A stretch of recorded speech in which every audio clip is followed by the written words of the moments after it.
Good afternoon all students.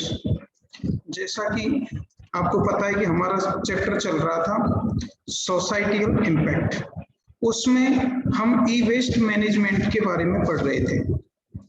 तो आज का हमारा जो टॉपिक है वो है ई वेस्ट मैनेजमेंट इन इंडिया, कि इंडिया के अंदर ई वेस्ट मैनेजमेंट किस प्रकार किया जाता है। जैसा कि आपको पता है ई वेस्ट क्या होता है, जो भी हमारे खराब जो डिवाइस हैं आपके इलेक्ट्रिकल या इलेक्ट्रॉनिक्स, उन सभी को अपन ई वेस्ट के नाम से जानते हैं। तो जो ई वेस्ट है उसका मैनेजमेंट इंडिया में किस प्रकार किया जाता है, इसके लिए कौन सा एक्ट लागू है। तो in India the environmental protection act 1986 has been enacted to punish people responsible for causing any form of pollution by paying for the damage done to the natural environment। कि जो नेचुरल एनवायरमेंट है उसको यदि कोई भी व्यक्ति damage करता है या पॉल्यूशन क्रिएट करता है तो उसके लिए जो रेस्पॉन्सिबल है उस पीपुल को कुछ पनिशमेंट है वो अधिनियमित किया गया है, इस निश्चित किया गया है किस एक्ट के माध्यम से, एनवायरमेंटल प्रोटेक्शन एक्ट 1986। ये आपके लिए जो डेट है वो बहुत महत्वपूर्ण है, क्योंकि आपके ऑब्जेक्टिव टाइप के क्वेश्चन में ये पूछा जा सकता है कि एनवायरमेंटल प्रोटेक्शन एक्ट कब लागू हुआ। तो एनवायरमेंटल प्रोटेक्शन एक्ट 1986 जो पॉल्यूशन के लिए जो रेस्पॉन्सिबल है, पॉल्यूशन के लिए जो रेस्पॉन्सिबल पर्सन या कंपनीज हैं जो भी हैं उनके खिलाफ कार्रवाई करता है, पेइंग फॉर द डैमेज, कि उन्होंने जो नुकसान किया है उसकी भरपाई करे। According to this act polluter pays principle, कि जो पॉल्यूटर है, पॉल्यूशन फैलाने वाला है, वो पे करेगा। ये इस सिद्धांत पर ये जो एक्ट है वो कार्य करता है। Anyone causing any form of pollution will pay for the damage caused. Any violation of the provisions of this act is liable for punishment। जो भी इस एक्ट का वायलेशन करता है या इस जो एक्ट है उसका उल्लंघन करता है तो उसका उल्लंघन करने वाले को पनिशमेंट दिया जाता है। जो भी उसके लिए जिम्मेदार है, लायबल है, रेस्पॉन्सिबल है उस एक्ट के उल्लंघन के लिए, वायलेशन के लिए, उसको पनिशमेंट दिया जाता है इस एक्ट के अधीन। Next, the central pollution control board, इसकी फुल फॉर्म आपके एग्जाम में आ सकती है सीपीसीबी। सीपी यानी सेंट्रल पॉल्यूशन कंट्रोल बोर्ड, जो केंद्रीय प्रदूषण नियंत्रण बोर्ड है उसका गठन किया गया है। वो सीपीसीबी के द्वारा कुछ गाइडलाइंस हैं वो दी गई हैं। उन गाइडलाइंस में बताया गया है कि किस प्रकार हमें ई वेस्ट को डिस्पोजल करना चाहिए। जैसे कि आपने पहले पढ़ा था कि रिसाइकिल, रिड्यूस, या फिर आप उसके द्वारा अच्छे से तरीके से डिस्पोजल करके और ई वेस्ट को आप डिस्पोज कर सकते हो। तो the central pollution control board है, उसने भी कुछ गाइडलाइंस इश्यू की हैं जो कि ई वेस्ट को डिस्पोजल करने में उपयोगी हैं, कि हमें इस तरीके से ई वेस्ट को डिस्पोजल करना चाहिए। तो issued a formal set of guidelines for proper handling and disposal of e-waste. According to these guidelines, in guidelines के according, the manufacturer of any electronic equipment will be personally responsible for the final safe disposal of the product when it becomes an e-waste। तो देखिए सबसे जो महत्वपूर्ण बात है इस आपके जो केंद्रीय प्रदूषण नियंत्रण बोर्ड जो सीपीसीबी है उसकी जो गाइडलाइन में सबसे महत्वपूर्ण बात क्या है कि जो भी मैन्युफैक्चरर है, यानी जो ई वेस्ट को जो भी मतलब जैसे ही कोई ई डिवाइस तैयार कर रहा है, इलेक्ट्रॉनिक या इलेक्ट्रिक डिवाइस को तैयार कर रहा है, जो भी कंपनी इलेक्ट्रॉनिक इक्विपमेंट तैयार कर रही है वो पर्सनली व्यक्तिगत रूप से रेस्पॉन्सिबल है किसके लिए, जब वो ई वेस्ट बन जाए तो उसको ई वेस्ट के फाइनली डिस्पोजल के लिए। तो जो ई वेस्ट का फाइनली जो डिस्पोजल है उसके लिए व्यक्तिगत रूप से पर्सनली रूप से रेस्पॉन्सिबल है जो कि उसका मैन्युफैक्चरर है, अर्थात जिसने भी वो इलेक्ट्रॉनिक इक्विपमेंट बनाया है वो उसके लिए उसके ई वेस्ट को डिस्पोजल करने के लिए रेस्पॉन्सिबल है। क्लियर कि जिस भी कंपनी ने या हम कहें जो भी डिवाइस इलेक्ट्रॉनिक डिवाइस है वो जिसने भी बनाया है वो पर्सनली उसके ई वेस्ट के डिस्पोजल के लिए रेस्पॉन्सिबल है। The department of information technology DIT की फुल फॉर्म है department of information technology, ministry of communication and information technology. तो एक जो भारत सरकार का मंत्रालय है आपका सूचना एवं प्रौद्योगिकी विभाग, तो has also issued A comprehensive technical guideline. तो जो सेंट्रल गवर्नमेंट का जो सूचना प्रौद्योगिकी विभाग है और एक DIT है आपकी डिपार्टमेंट ऑफ इंफॉर्मेशन टेक्नोलॉजी, वो भी कॉम्प्रिहेंसिव टेक्निकल गाइडलाइंस जारी करता है किसके लिए, environmental management for information technology industry in India. कि जो एनवायरमेंट मैनेजमेंट है, पर्यावरण प्रबंधन है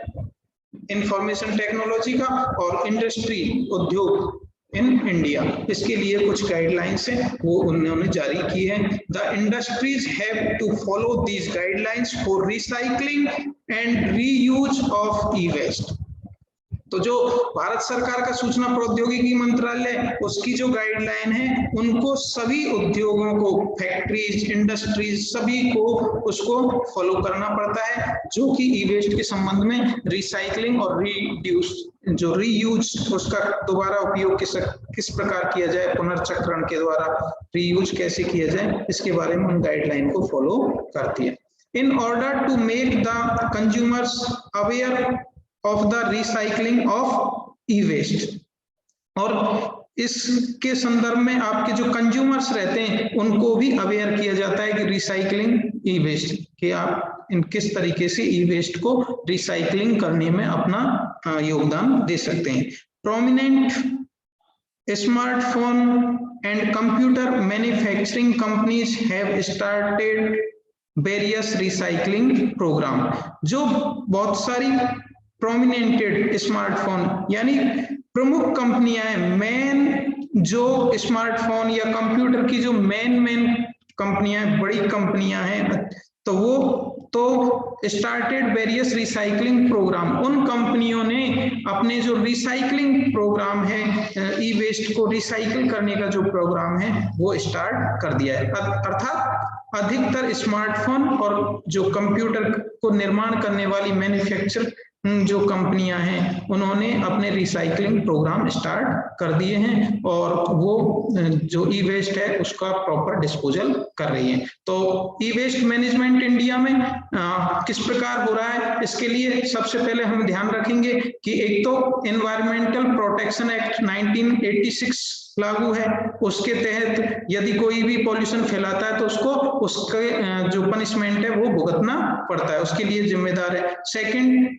जो CPCB बोर्ड है उसने कुछ गाइडलाइंस जारी कर रखी है, उनको फॉलो करना अनिवार्य है। थर्ड जो भारत सरकार का सूचना एवं प्रौद्योगिकी विभाग है उसने भी कुछ गाइडलाइंस हैं रिसाइकलिंग और रीयूज के लिए, ई वेस्ट के लिए, वो जारी कर रखी है, उनका भी पालन करना आवश्यक है, जिसके तहत जो भी कंपनियां हैं उन्होंने अपने रिसाइकलिंग प्रोग्राम चला रखे। अंत में सोसाइटिकल इम्पैक्ट चैप्टर के हम लास्ट में ये impact on health of digital technologies के बारे में पढ़ेंगे कि जो डिजिटल टेक्नोलॉजी है, आपने पढ़ा कि ये हमारे लिए बेहद उपयोगी है। आज हम डिजिटल टेक्नोलॉजी के युग में बिना कंप्यूटर या बिना इंटरनेट जीवन की कल्पना भी नहीं कर सकते। तो इसका जो दुष्प्रभाव है वो हमारी हेल्थ पर किस प्रकार पड़ता है, इम्पैक्ट ऑन हेल्थ, हमारे हेल्थ पर इसके दुष्प्रभाव किस प्रकार पड़ते हैं, उसके बारे में आज हम डिटेल में पढ़ेंगे। तो जैसा कि आप समझ सकते हैं कि हम लगातार यदि स्क्रीन पर रहते हैं, कंप्यूटर की स्क्रीन पर रहते हैं या फिर मोबाइल की स्क्रीन पर हम लगातार रहते हैं, एक ही पोजीशन में हम बैठे रहते हैं, तो आईज से रिलेटेड प्रॉब्लम हो जाती है, हियरिंग से संबंधित, फिर आपके मेंटल हेल्थ से रिलेटेड इश्यू, फिर आपकी स्लीपिंग से संबंधित इश्यू है, और एडिक्शन भी इसके द्वारा हो सकता है। तो इस प्रकार हमारी जो हेल्थ है उस पर इसके विपरीत प्रभाव पड़ सकते हैं। तो देखते हैं impact on health. As digital technology have penetrated into different fields, कि जो डिजिटल टेक्नोलॉजी है उसने सभी फील्ड में, विभिन्न जो फील्ड है उनमें पेनिट्रेटेड यानी प्रवेश कर लिया है, यानी हमारे जीवन में जो बहुत सारे क्षेत्र हैं जीवन के, उनको डिजिटल टेक्नोलॉजी ने उन सब में प्रवेश कर लिया है। डिजिटल टेक्नोलॉजी से जीवन का या कोई क्षेत्र है वो मैं कहूंगा अछूता नहीं है। We are spending more time in front of screen, तो हम हमारा जो बहुत अधिक समय है वो किस पर निकाल रहे हैं, स्क्रीन पर। अब जैसे आप हम तो अपन पढ़ाई के लिए ही मोबाइल की या लैपटॉप की स्क्रीन पर अपना मैक्सिमम टाइम को निकाल रहे हैं। ऐसे ही आपके जितने भी फील्ड्स हैं, आपके बैंक हो, इंडस्ट्री हो, या फिर और भी सरकारी कार्यालय, रेलवे है, आपके अस्पताल हैं, हॉस्पिटल्स वगैरह, जहां कहीं भी देखो तो आप डिजिटल टेक्नोलॉजी का उपयोग किया जा रहा है। तो उसके लिए more time in front of screen, अधिकतर लोग अपना अधिकतम समय स्क्रीन पर गुजारते हैं। Be it mobile, laptop, desktop, television, gaming console, music और साउंड डिवाइस, हम हमारे अधिकतर जो समय है उसको मोबाइल की, लैपटॉप की, डेस्कटॉप की, टेलीविजन की, गेमिंग कंसोल, म्यूजिक और साउंड डिवाइस में व्यतीत कर रहे हैं। But interacting in an improper posture can be bad for us, लेकिन इंटरेक्टिंग इन इम्प्रॉपर पोस्चर यानी कि जो हमारी पोजीशन है वो यदि प्रॉपर नहीं है, आपकी जैसे बैठने की है, आई का एंगल है, आपके जो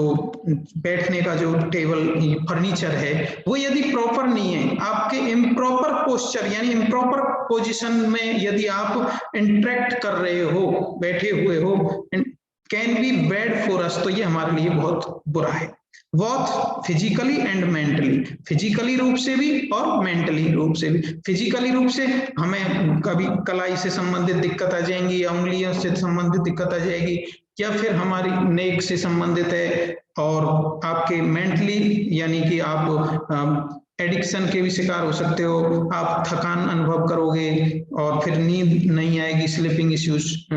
आपके साथ हो जाएंगे। तो इस तरीके से ये फिजिकली और मेंटली रूप से, दोनों रूप से गलत है। Besides spending too much time on internet can be addictive and can have a negative impact on our physical and psychological well-being. और इसके अलावा जब हम ज्यादातर टाइम इंटरनेट पर देते हैं तो इंटरनेट एडिक्शन एक शब्द है कि इंटरनेट की लत लग जाती है हमें। एडिक्टिव यानी लत, जिस प्रकार कोई नशे की लत लग जाती है उसी प्रकार इंटरनेट की भी लत लग जाती है, कि जैसे बहुत सारे लोग हैं कि जब तक मोबाइल नहीं देखेंगे तब तक उनको नींद ही नहीं आएगी, और मोबाइल देखते देखते पता ही नहीं कब रात कितने बज गए, और फिर वो नींद नहीं आएंगी प्रॉपर, तो फिर उनको खाना भी प्रॉपर ढंग से पाचन नहीं होगा, और फिर तरह तरह के इश्यूज हैं मेंटली और फिजिकली, उनके साथ में प्रॉब्लम क्रिएट हो जाएंगी। तो जो spending too much time on internet can be addictive and can have negative impact on our physical and psychological well-being। और इस जो एडिक्शन के शिकार हो जाएंगे, बहुत सारे हमारे साथ नेगेटिव उसके इम्पैक्ट हैं जो कि फिजिकली और साइकोलॉजिकल रूप से हमें उसके दुष्प्रभाव नजर आएंगे। However, these health concerns can be addressed to some extent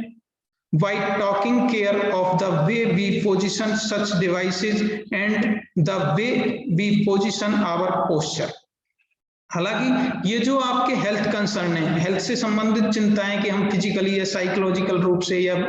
addiction से शिकार हो सकते हैं, हमें हियरिंग की, आईज की प्रॉब्लम आ सकती है, तो ये जितने भी हेल्थ कंसर्न हैं आपके, उन सब के को दूर करने के लिए मतलब एक ये है कि आप जो प्रॉपर पोजीशन है उसमें डिवाइस को का यूज करें। पोजीशन और पोस्चर कि हमारी जो प्रॉपर जो पोजीशन है उसको यूज करने की जो पोजीशन है डिवाइस को, वो प्रॉपर होनी चाहिए। उसके द्वारा हम उस हेल्थ कंसर्न से बच सकते हैं। इसके लिए ergonomics is a branch of science that deals with designing or arranging workplace, including the furniture, equipment and system, so that it becomes safe and comfortable for the user। देखिए, सबसे जो आपके लिए जरूरी चीज है कि ergonomics क्या है? एक ब्रांच है साइंस की, आपकी एक ब्रांच है जो कि डील करती है किसकी, आपका जो आपका वर्क प्लेस है, जहां पर आप लगातार बैठ करके कंप्यूटर पे या लैपटॉप पे या डेस्कटॉप, आप कहें मोबाइल, जिस पे भी आप काम कर रहे हो, तो उसको आपके अकॉर्डिंग आपकी एक अच्छी प्रॉपर पोस्चर, प्रॉपर पोजीशन के अकॉर्डिंग तैयार किया जाता है, उसमें इसका अध्ययन किया जाता है। यानी कि साइंस की एक ब्रांच है एर्गोनॉमिक्स, जो डील करती है किसको, डिजाइन करती है आपके फर्नीचर को, आपकी जो भी और इक्विपमेंट्स हैं आपके, उनको, और अरेंज करते हैं आपके वर्क प्लेस पे, इंक्लूडिंग द फर्नीचर और इक्विपमेंट्स एंड सिस्टम, और पूरा सिस्टम डेवलप करती है जिससे आप प्रॉपर ढंग से बैठ करके लंबे समय तक बिना हेल्थ कंसर्न की चिंता किए हुए, यानी कि आपके हेल्थ पर उसका कोई दुष्प्रभाव नहीं हो, दिक्कतें कम हो, तो उसके लिए प्रॉपर वे से आपके सिस्टम को डेवलप करती है, सेट करती है, so that it becomes safe and comfortable for the user. तो ये आपके लिए बहुत ज्यादा सेफ और कंफर्टेबल होता है। तो आपको एक क्वेश्चन बहुत महत्वपूर्ण बनता है, ये एर्गोनॉमिक्स ब्रांच ऑफ साइंस, ये आपकी साइंस की एक ब्रांच है एर्गोनॉमिक, जो कि आपके वर्क प्लेस पर फर्नीचर और इक्विपमेंट को आपके अकॉर्डिंग कंफर्टेबल और सेफ तरीके से सेटल करती है। Ergonomics help us in reducing the strain on our bodies, कि जो एर्गोनॉमिक है वो हमारे जो बॉडीज पर जो स्ट्रेन, तनाव जिस तरीके के होते हैं, उन सभी को रिड्यूस करती है, कम कर देती है, including the fatigue and injuries due to prolong use. Prolonged use यानी लंबे समय तक यूज करने पर, जैसे डिजिटल टेक्नोलॉजी का आप लंबे समय तक यूज करते हो तो आपको आपकी थकान अनुभव होने लग जाती है, फैटिग एंड इंजरीज, कुछ इंजरीज जैसे कलाई है आपकी उंगलियों से संबंधित या नेक से संबंधित कुछ इंजरीज भी हो जाती है, तो ये इन सभी से आपको छुटकारा दिलाती है, या कहें कि रिड्यूस करती है। कौन सी? आपकी एर्गोनॉमिक्स। जो एर्गोनॉमिक्स एक साइंस की ब्रांच है जो कि आपके लिए डिजाइन करती है उसके फर्नीचर और इक्विपमेंट और सिस्टम को, और आपके लिए कंफर्टेबल और सेफ जो सिस्टम है वो डेवलप करती है, और लंबे समय तक आपके यूज करने से जो थकान और इंजरीज होती है उनको रिड्यूस करती है। When we continuously look at the screen for watching, typing, chatting, when we continuously look the screen for watching, typing, chatting or playing games, our eye are continuously exposed to the glare coming from the screen। देखिए, जब भी हम continuously screen की तरफ देख रहे होते हैं, या कुछ टाइप कर रहे होते हैं, या कुछ चैटिंग कर रहे होते हैं, गेम खेल रहे होते हैं, तो हमारी जो आंखें हैं वो कंटिन्यूअसली एक्सपोज्ड रहती है, कंटिन्यूअसली उसकी जो चकाचौंध है, ग्लेयर यानी जो चमक है उस स्क्रीन की, उस को देखती रहती है, कंटिन्यूअसली उसके संपर्क में आती रहती है। तो looking at small handle devices make it रोस, और जो स्मॉल डिवाइस होते हैं वो इसको और ज्यादा, इस खतरे को और बढ़ा देते हैं, इसको और खराब कर देते हैं। Looking at small handle device make it रोज, मतलब कि जो आपके स्मॉल हैंडल डिवाइस है, मोबाइल फोन वगैरह है, पाम टॉप वगैरह, ये फिर आपके इसको और ज्यादा खराब कर देते हैं। Eye strain is symptom commonly complaint by users of digital device. जो आंखों का तनाव है, खिंचाव है, वो एक common system user of digital device, जो भी व्यक्ति आपके लैपटॉप या मोबाइल पर ज्यादातर काम करते रहते हैं, तो उनकी जो आंखों का खिंचाव है, स्ट्रेन है, तनाव, वो एक कॉमनली सिम्टम है। Ergonomically, maintaining the viewing distance and angle along with the position can be of some help. जो आप प्रॉपर वे से आप बैठने का ढंग, आपकी जो सिस्टम है उसको डेवलप करने के लिए एर्गोनॉमिक एक ब्रांच है साइंस की, तो एर्गोनॉमिकली जो मेंशन किया गया है, तो उसमें आपके फिक्स किया जाता है कि आपके लैपटॉप से या आपकी जो भी इक्विपमेंट है, जो भी आप जिस भी डिवाइस का यूज कर रहे हो डिजिटल टेक्नोलॉजी में, उससे आपके देखने की दूरी कितनी होनी चाहिए, कितने डिग्री का एंगल होना चाहिए, और आपकी बैठने की पोजीशन क्या होनी चाहिए, वो उस एर्गोनॉमिक इस मामले में आपकी हेल्प करता है।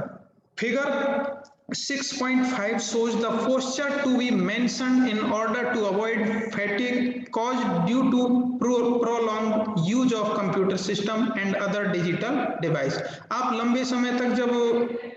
कंप्यूटर सिस्टम या अदर डिजिटल डिवाइस का उपयोग करते हैं, तो जो आपकी थकान को अवॉइड करने के लिए ये जो पोस्चर्स है, वो 6.5 जो आपके फिगर है, इसमें शो किया गया है कि आप इस पोस्चर में, इस पोजीशन में बैठ करके और मेंशन कर सकते हो कि आप ना थकान होगी आपको, और आप लंबे समय तक उस कंप्यूटर सिस्टम या डिजिटल डिवाइस पर बैठ सकते हो। However, to get rid of dry, watering or itchy eyes, it is better to periodically focus on distant object and take a break for outdoor activity। तो आप इस तरीके का जो ये फिगर दिखाया गया है कि आप जो आपका ये है, आपका डिवाइस, इलेक्ट्रॉनिक डिवाइस आपकी डेस्कटॉप है, इससे एंगल तो आपको कितनी 30 डिग्री की ये है, और लगभग ये व्यूइंग डिस्टेंस है 19.24 इंच,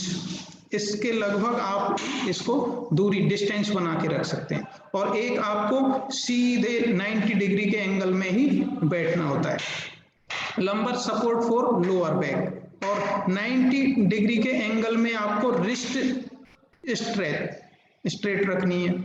और इसी तरीके से आपको अपने घुटनों तक जो पैर हैं इनको रखना है, और 90 डिग्री के एंगल में आपको ये रखने हैं। Fit on floor footrest for shorter people, और